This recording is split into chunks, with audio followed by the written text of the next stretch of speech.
Welcome to the podcast, Sarah. One of my wonderful clients that I worked with in a group recommended that we connect and have a chat. So I am so grateful that you said yes to this interview. And I would love to find out more about you. So can you tell me a bit about yourself and what it is you do? Absolutely. So nice to be here. And I love watching your journey on social media and your shares there. So they really resonate. So it's a pleasure to be on here and speaking about this journey that I've been on too. And so you asked me a little bit about myself. Well, I live in the west coast of Canada. On an island. We live right on the ocean and a river mouth. So really beautiful natural space, which I've always been drawn to nature and the elements. And I found, going back to when I was young, I found that was always a way to help myself integrate being a highly sensitive person. And a great way to kind of self-soothe and connect to greater guidance. So that is why I live where I live now. And I support people with group coaching and one-on-one coaching as well. And energy healing too. So kind of came to that journey through my own calling of, there's kind of like the shamanic journey of going through the dark nights of the soul and being brought back to inner work over and over again. I think certain people are born here to do that. Absolutely. And my path, there wasn't really another path. I tried to make other paths and that just didn't work. So I kind of always came back to, interpersonal relations, to inner healing, to energy medicine, to Vedic and Buddhist and mindfulness practices, because I came to them very young because I was dealing with a lot. Mm. Can you just talk a little bit about what a highly sensitive person is? Yeah, absolutely. And I mean, obviously, everybody can have a different idea of what a highly sensitive person is. But it's, it's a term that I think I came on first when I was doing lay counseling training. So The Gifted Child. Do you remember who wrote that book? No. Is it? Okay, trying to remember who read that book. But anyway, so the highly sensitive person is one who feels a lot. And oftentimes a highly sensitive person can be, highly intelligent, very connected to their emotions and also to their sensory feelings. So highly sensitive people can often, their hearing is very sensitive. They're sensitive to light, sensitive to touch, sensitive to all these different kind of sensory perceptions, as well as feelings. And then so highly sensitive people can often be overwhelmed. And I'll speak from my own experience of being a highly sensitive person is can often deal with physical ailments due to a reaction of stress and environment. So that happened for me very young. I started to have physical symptoms in a reaction to my environment. So it was kind of an early foundational teaching for me that, our mind and body is connected. How old were you? Well, when I first had a kind of a crazy near-death experience when I was 5, that I think shifted my awareness. But when I remember getting, physical symptoms, I was about 8, maybe even a little bit younger. And what sort of physical symptoms were they? Bad stomach aches. Mm-hmm. So I would that's what I remember them, being, just because in my mind, I remember being in the sick room at school a lot and staying home from school. And I remember going to the doctor and them doing lots of different tests. And then finally the doctor, who I recognize was, actually probably ahead of her time, said, like, it's actually just, she's having stress response. And so I had that, my body was trying to give me information from a very early age. And yeah, at that age, I didn't know what to do with it. I think my mom was definitely into holistic things. And so I remember us getting the Louise Hay book. She had that was kind of in at the time in the 80s.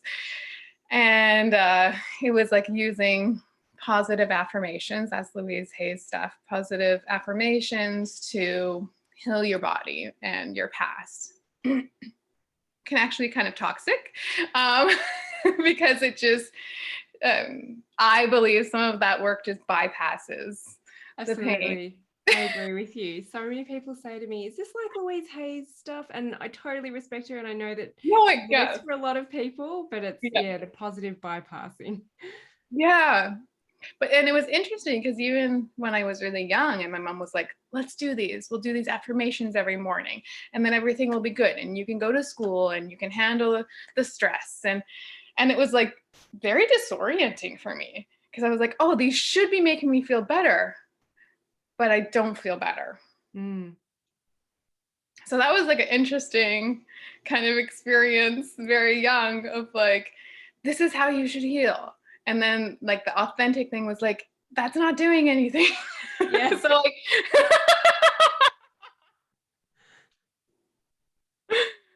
yeah. So, although, it was a nice exposure to alternative ideas, right? But yeah, it kind of created a dissonance for me of, but what I'm really feeling is this, and that doesn't want to be seen. Yeah. Yep. Before you go any further, can you just tell us a little bit about the near-death experience when you were 5? Mm-hmm. Yeah. I like details. So what happened? Okay. Yeah, absolutely. So we were at a lake by our house, and summer day, I was there with my mom. I can't remember if my brother was there or not, but I was with a girlfriend and we were climbing on these little kind of, seemed like a big rock wall all the time, but I've gone back to the lake. I hike around the lake all the time now as an adult, and it's a very small little rock patch. But at that point, it seemed like a very big rock wall. So we were kind of playing on this little rock wall, and my girlfriend fell into the lake. And she couldn't swim. She hadn't taken lessons. She didn't know how to swim. So she was basically drowning. Like, she couldn't keep herself afloat. So she was starting to sink down and really panicking. So I could swim. I had swimming lessons. I felt very comfortable in the water. So I jumped in to try to help her out. And because she was panicking so much, she just held me under. So I couldn't get up into the air. I was just held under the water by her so that she could breathe. And it was, since then I would say drowning is a very peaceful way to go. There was, a small bit of panic, but you kind of lose the oxygen that you need quite quickly. So there was struggle, like I was trying to get out. And then all of a sudden, just, I guess I didn't have enough oxygen finally, and everything got very, very peaceful. Like, just the struggle released completely. And it just started to leave my body. So literally had the experience of like floating up and out. And then above the scene. So I could look, I was like looking at what was happening, and I could see my friend holding me under the water. And it was just, it was just like going towards a light, and it was just very sweet and not scary and peaceful and euphoric. Like I later had a surgery when I was a lot older, and I don't remember what painkiller they gave me, but it was very much like this experience of just bliss. And then someone did jump in and saved us. So I was fine. I came back into my body and then woke up on the shore and, recovered. But yeah, it was kind of an interesting experience of going out of the body and having a little bit of kind of distance from this life. Interesting. Mm-hmm. Did you talk to anyone about it at a young age? At that age, I don't remember. Mm-hmm. Yeah. I know I've talked to people since. I know that my mom knows about it because she gave me this near-death experience book. And when I was having physical symptoms when I was older of fibromyalgia, she found this book that a doctor had linked, can't remember the author right now, a doctor had linked near-death experiences with Kundalini awakening and symptoms of fibromyalgia. So anyway, okay, so this is a good read. But before you go down that pathway of what happened with the stomach aches and the fibromyalgia, you talked a little bit about Vedic, but this might be slightly different. But are you familiar with the Ayurvedic doshas? Yes. Cool. Yeah. Because the highly sensitive person for me is the Vata, which no one's going to be able to see you on the screen, but you look very much like a Vata person. And just talking about being sensitive to noise when there's that excess, but I see them as very spiritually connected people. And sometimes all those messages that can come in can get really overwhelming, but also just the overwhelm from being in a crowd of people, the noise, the light, just sensory overload. And also I noticed that they're usually the ones that have the reactions or the responses to medication. Like you said that you were given a painkiller and then you just again had that state of bliss or that out of body experience. So cool. All right. Yeah. Let's move on to what happened after you were 8 and the stomach pains. And it can be hard for Vata people to stay in their bodies. Yeah. Yeah, they need a lot of grounding, don't they? Yeah. So sorry, then you said what happened when I was 8? Is that what you said? After 8, there was a bit more.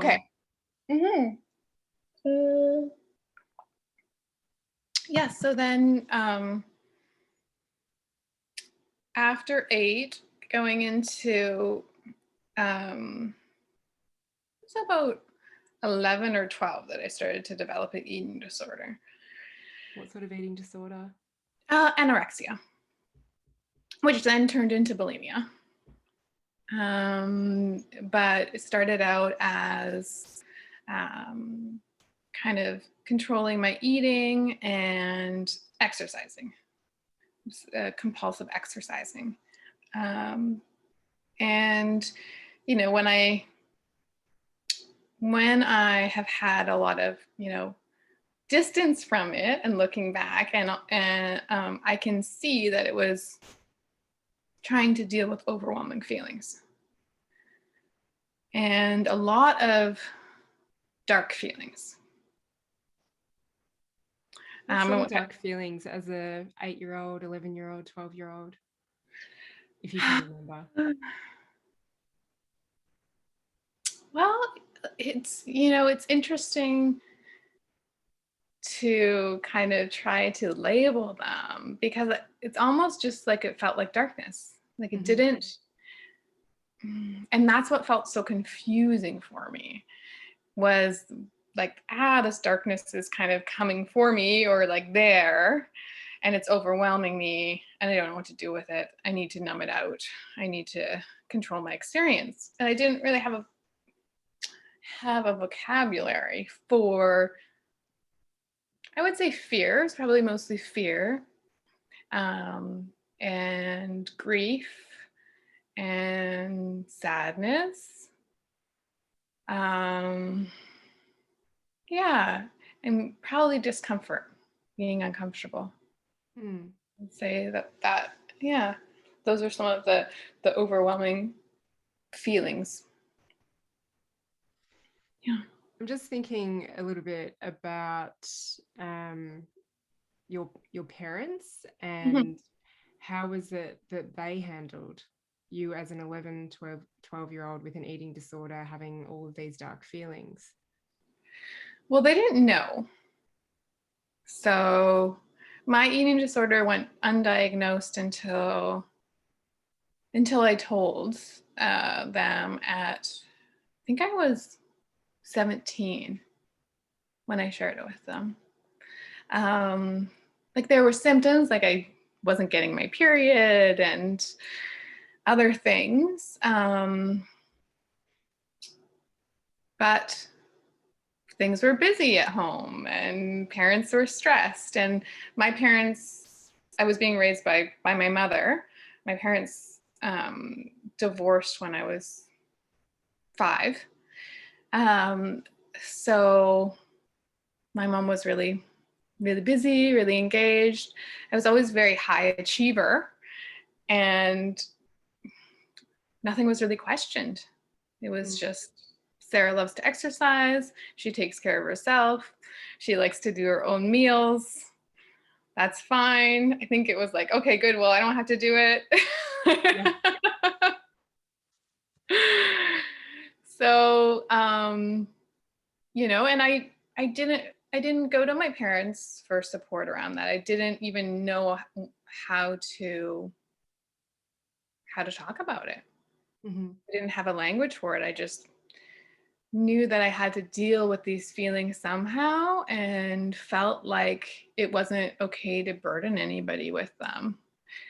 That there was already enough stress and challenge happening, and no one would have the time or space to help me with this.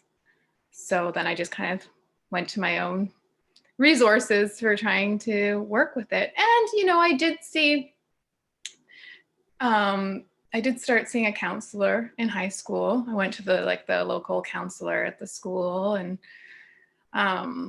but never talked to them about an eating disorder. It's very interesting. I can look back, that was never even like suggested. I don't know why. I think it was because I was such a high achiever. I'm not really sure what was going on. But there was never a link made with that.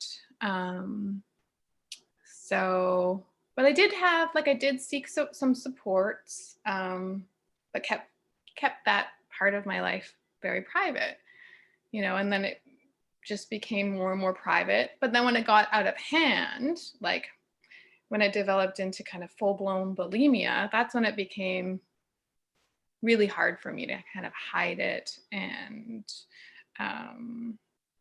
the shame around it increased.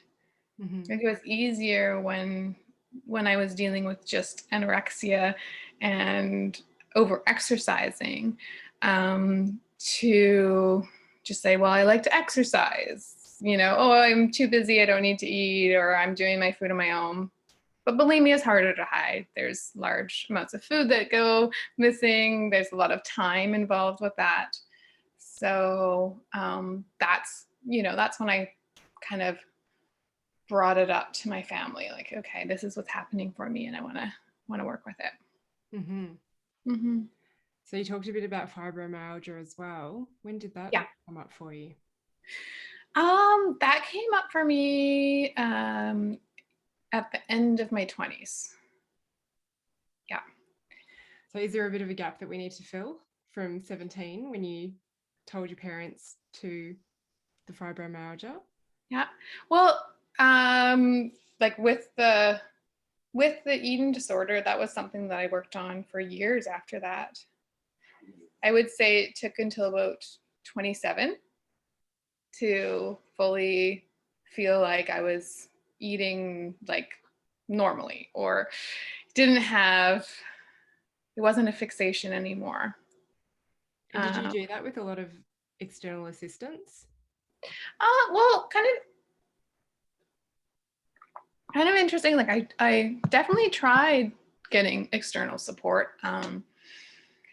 There was a eating disorder center in my town, and I went to that, and but I actually found that made it worse. In what way? There was groups and things that they would get people involved in, and being with other people who had an eating disorder for me was it was almost like now I had all these new ideas of how to keep going with my eating disorder and sneakier ways to do it, because we would all kind of share in a group and things like that. So it was more, that didn't really help to shift the pattern for me. And going to traditional, like I had a counselor and a psychologist, and doing that route with those people anyways didn't really help either. But what began to work for me was meditation. Mm-hmm. So I began studying Buddhism and doing meditation in my teens, and working with that more and more. That was the thing that kind of broke the cycle with the eating disorder for me, because I learned that I could stay with my feelings. Yeah. And observe them. Yeah. And just be a witness. And okay, like I can sit, through the practice of just practicing sitting every day for a certain amount of time. Oh, I can stay when these big feelings come up and nothing happens. Yeah. So that was probably the biggest like aha for me with my eating disorder. Mm-hmm. Would you say it's to not react to those feelings by exercising, by prepping a meal, and just feeling the sensations in your body? Yes, learning to, I guess, to make friends with them, make friends with the feelings. Mm-hmm. Instead of using like aversion, like making a meal or going and exercising or trying to get away from the experience. How do I make friends with it? And then kind of learned to do kind of more somatic approaches of, okay, like how do I actually like hold the container for these feelings and get curious about them? What exactly do they look like? What do they feel like? What's the sensation in my body? Does it grow? Does it, shrink? And through that, realizing like, oh, they pass. So there's this experience. If I can witness it and be with it and not judge it, I think working with non-judgment of like bad or good feelings really helped to just let them move through and not react to them. Yeah. So take us into the fibromyalgia journey. Yeah. So that was kind of interesting. When I was thinking about talking with you, it was like, okay. I was kind of just thinking more about the whole journey and just realizing that a lot of it, is just realizing that things are kind of sensations and experiences rather than something to be avoided. So I really got that lesson with fibromyalgia, which, looked like chronic pain, like all the time, 24 hours, while I was sleeping, who knows if it was happening while I was sleeping, but when I would wake up from sleeping, it would wake me up from sleeping, kind of thing. and an exhaustion, and then just really not being able to run away from that was a deeper, deepening. What do you think the trigger was for the fibromyalgia? It's hard to say. There could have been many things. I had gotten an infection, a stomach infection, which the naturopath that I went to at the beginning of my journey with that said that that was most likely what triggered it. I do have indicators for Lyme's disease, so that could have triggered it. I have, some trauma that from earlier childhood that I don't totally talk about, but that could have triggered it. So there's all these. It's always multifaceted, isn't it? There's like so many things, and it's often accumulation of a number of different elements. Yes. Yeah. So hard to pinpoint that. And then moving through that, do you still experience chronic pain? I still have strong sensations at times. There is a lot of the time where I don't have any symptoms of pain, which is amazing, because for a few years I thought that I would never be in that experience again. So it was very, very dark for a while, and I couldn't see my way out. Very much with the eating disorder. The eating disorder was very, very intense. I remember at a time, a lot of times when I had the eating disorder, thinking I'm never going to be able to live without this. This is my whole universe, And then similarly to the fibromyalgia, when the pain was, so bad and the exhaustion, I was bedridden for, almost 2 years. And, still able to do some things in the latter year, but it was very consuming. So during this time in your 20s, what sort of work were you doing? Because you mentioned how you tried other pathways, but they didn't work for you. And now I'm assuming you're on the pathway that you really enjoy and that feels really aligned. So what were you doing in your 20s versus what you're doing now?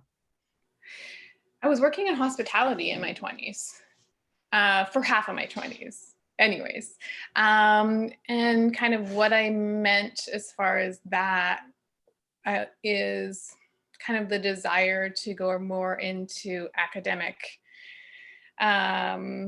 areas, and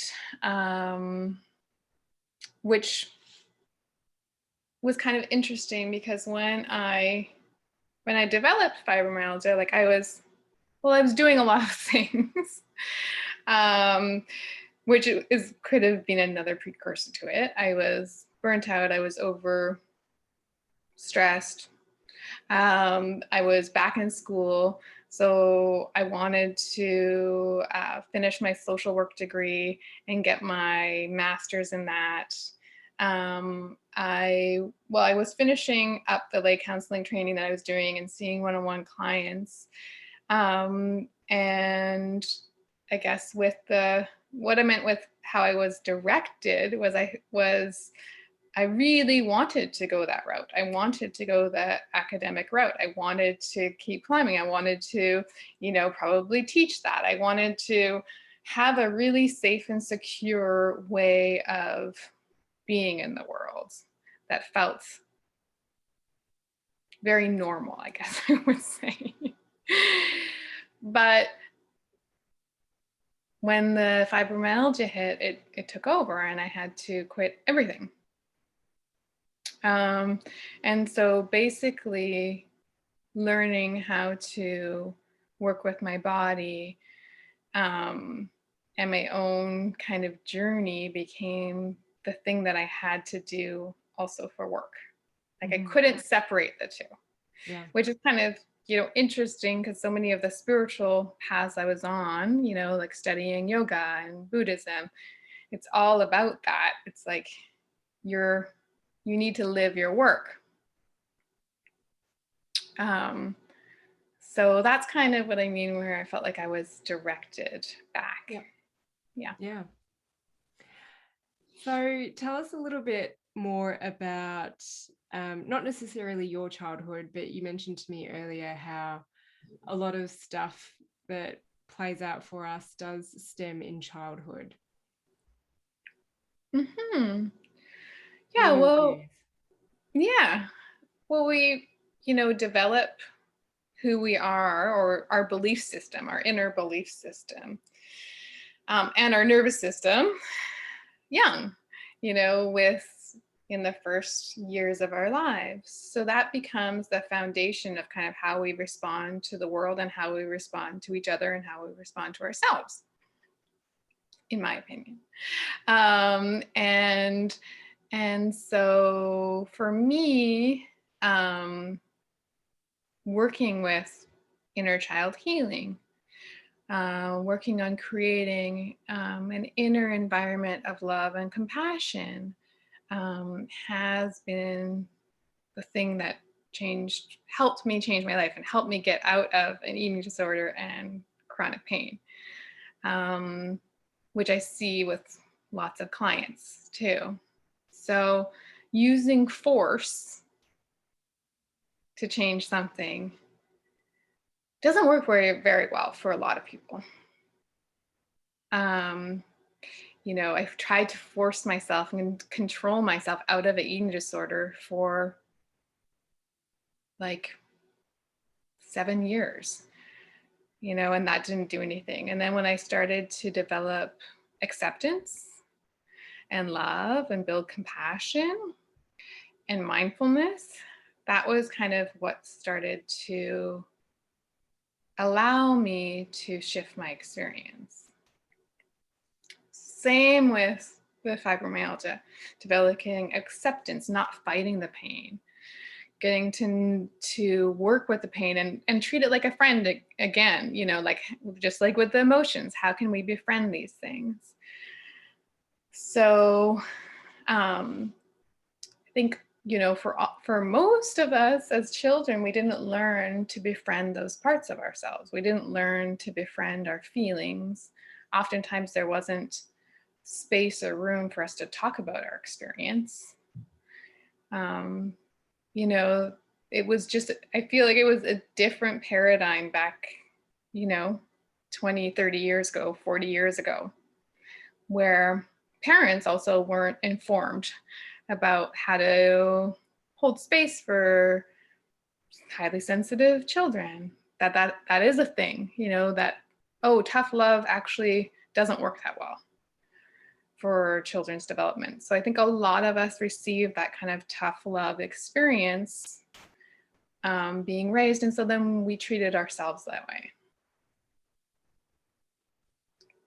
And then we treat ourselves that way, and then we're using that kind of it becomes like this self-harm, this inner self-harm.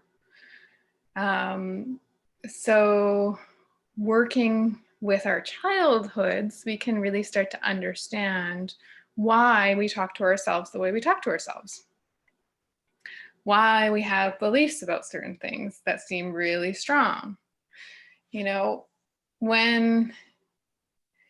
When I was starting to show up kind of more on social media, and I did that, I kind of eased into that through writing. I started to write a lot of health and wellness articles online, and just even noticing, oh my gosh, like this kind of trauma response to exposure. So for me, looking at that and looking at what is the belief that was formed, when I was really young, around like I shouldn't show up and take up space.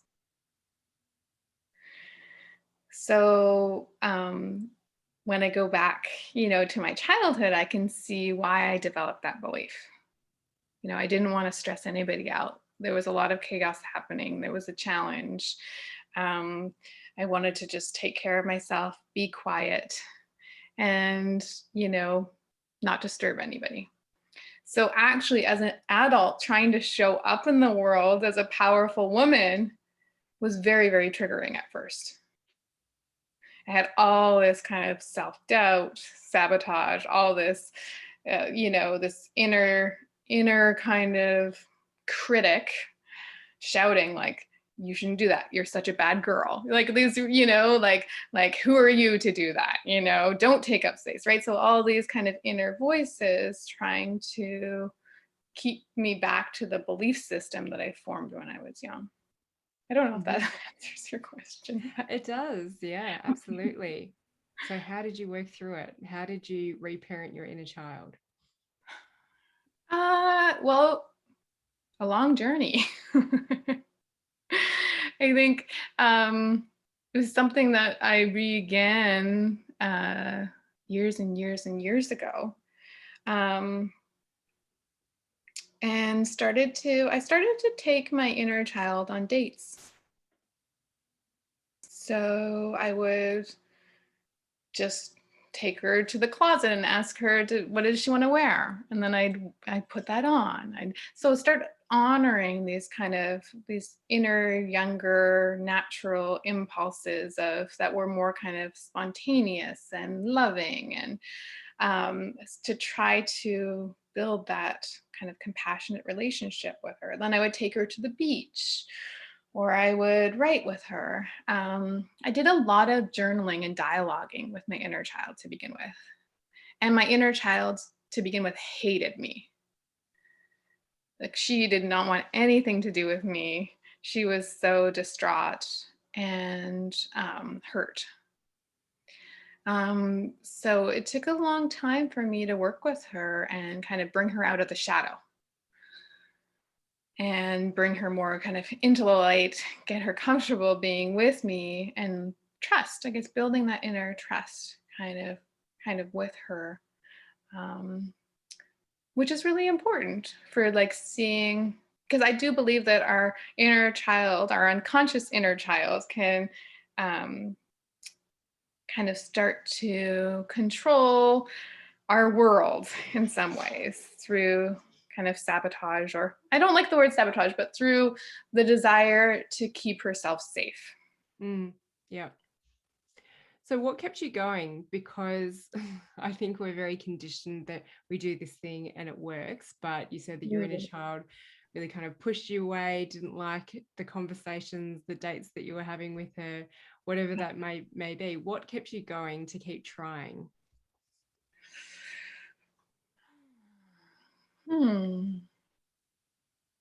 That was a good question. Was it just a feeling, just a knowing? Yeah,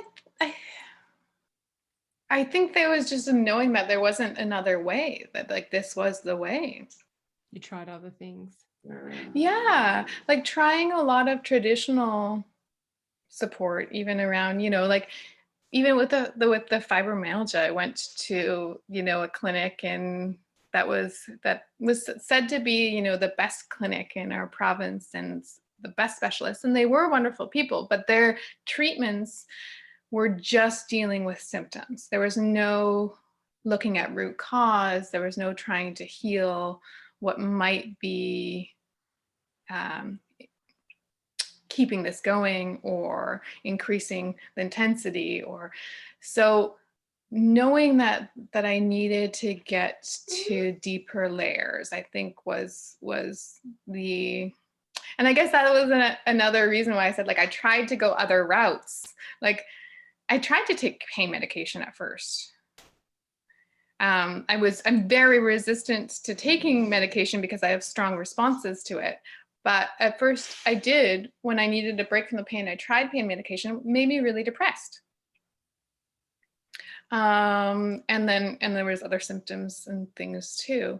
So I felt like I didn't really have another choice but to try different ways of working with myself and my body. And really that led me to doing energy work and energy healing with my own self too, and really exploring through like the emotional freedom technique, through doing, Reiki trainings and then just doing that on myself every single day. So through kind of dedicated practices, I was able to shift out of the chronic pain. Mm. It wasn't just like magic in any way. It was very dedicated, multiple times a day practice that led to that for me. So can you share a little bit more about your work, what it looks like now? Who is it that you help?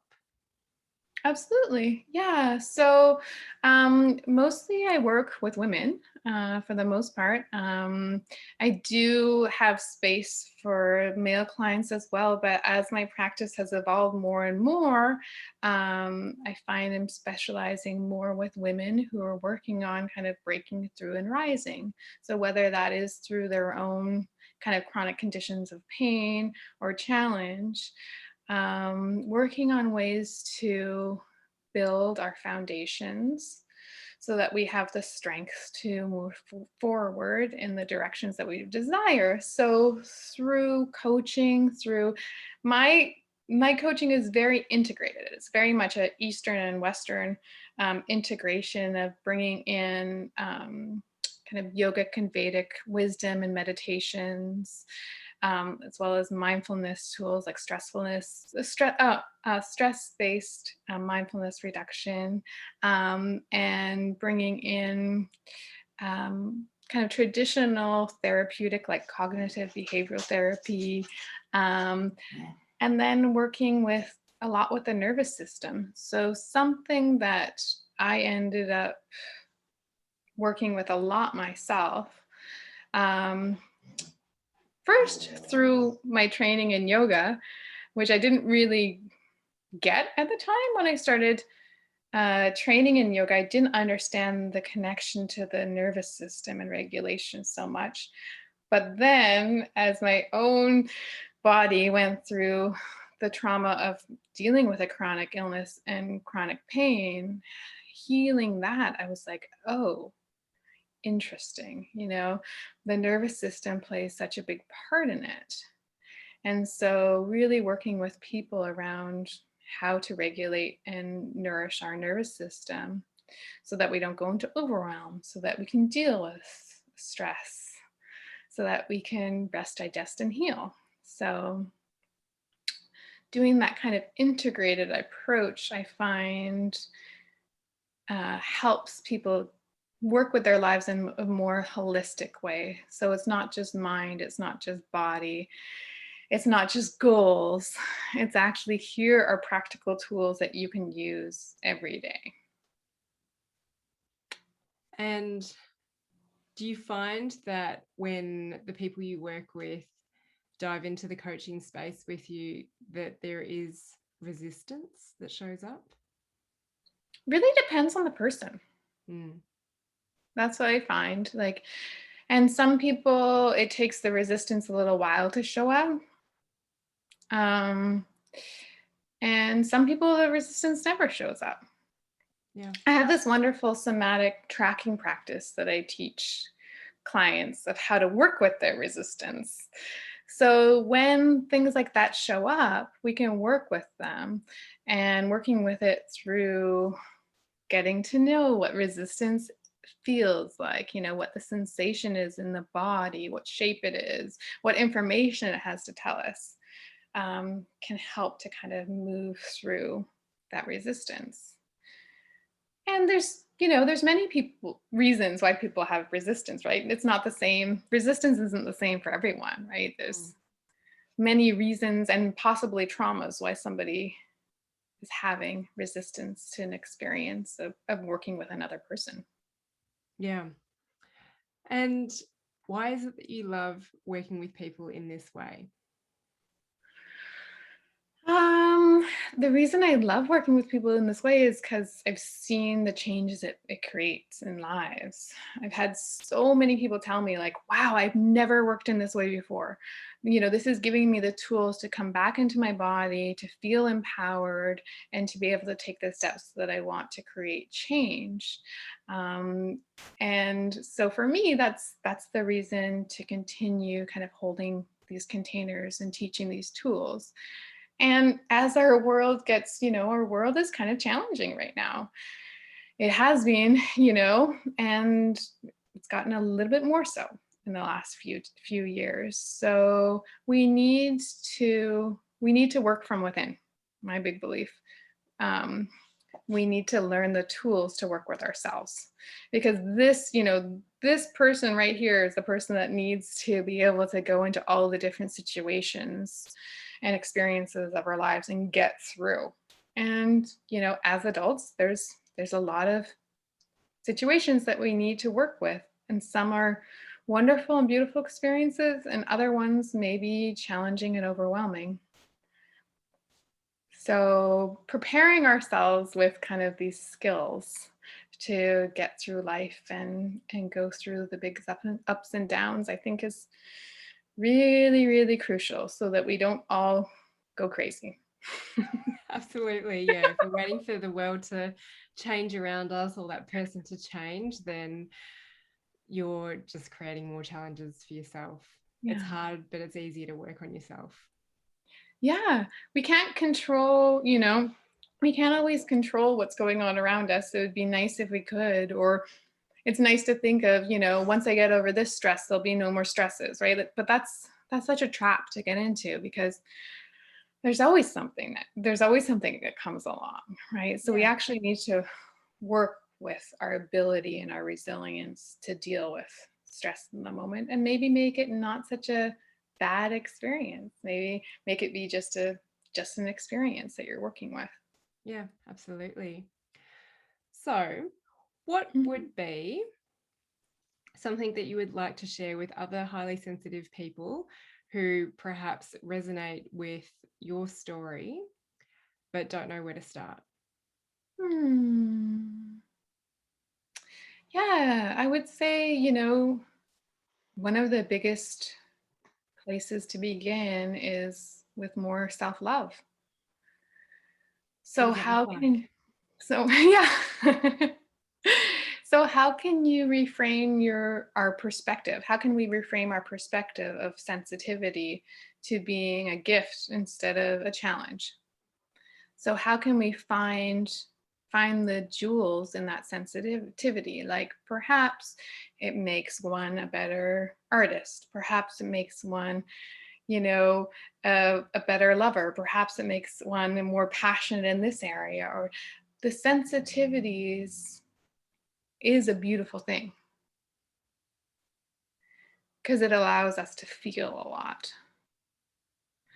So how can you, or how can anyone, how can we begin to, first of all, love that experience, accept it, that we're highly sensitive, claim it, maybe start telling people about it. Oh yeah, I'm highly sensitive. Like use it, take the stigma out of being one who experiences a lot and who gets easily overwhelmed too. And then start to realize that also often the overwhelm is just in the nervous system. It's just in our perception of our feelings and strong emotions. So it's all workable.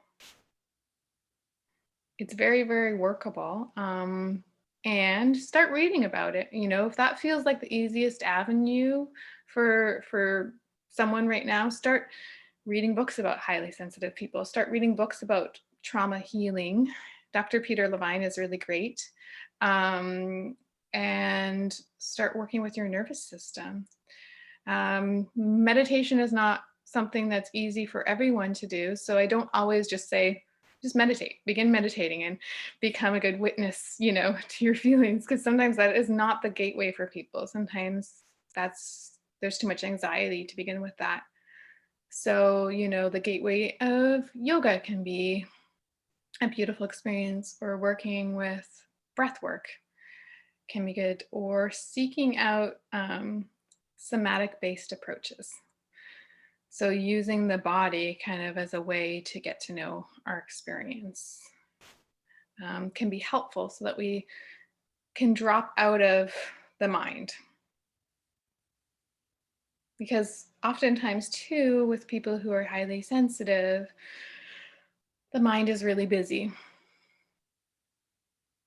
So if we can slow that down in any way, if we can drop into the body, into somatic approach, we can drop into grounding in our feet, noticing our hands, that can really help to kind of pause the immediate reaction to our experience and just start to befriend a little bit. Maybe even to work with the question, you know, how could I befriend my experience of being highly sensitive a little more today? Beautiful. How can people find you, Sarah, if they want to learn more about your work? Yeah, they can find me through my website, so www.sarahnorrad.com. And then my Instagram is sarah.norrad. Facebook also, Sarah Norrad on there too. So those are the multiple ways to get in contact with me. I also have the Inner Circle newsletter that you can sign up for free through my website. And I do a lot of writing and sharing of these tools. So you can also go to my blog on my website to find different somatic, Vedic, mindfulness, therapeutic tools also.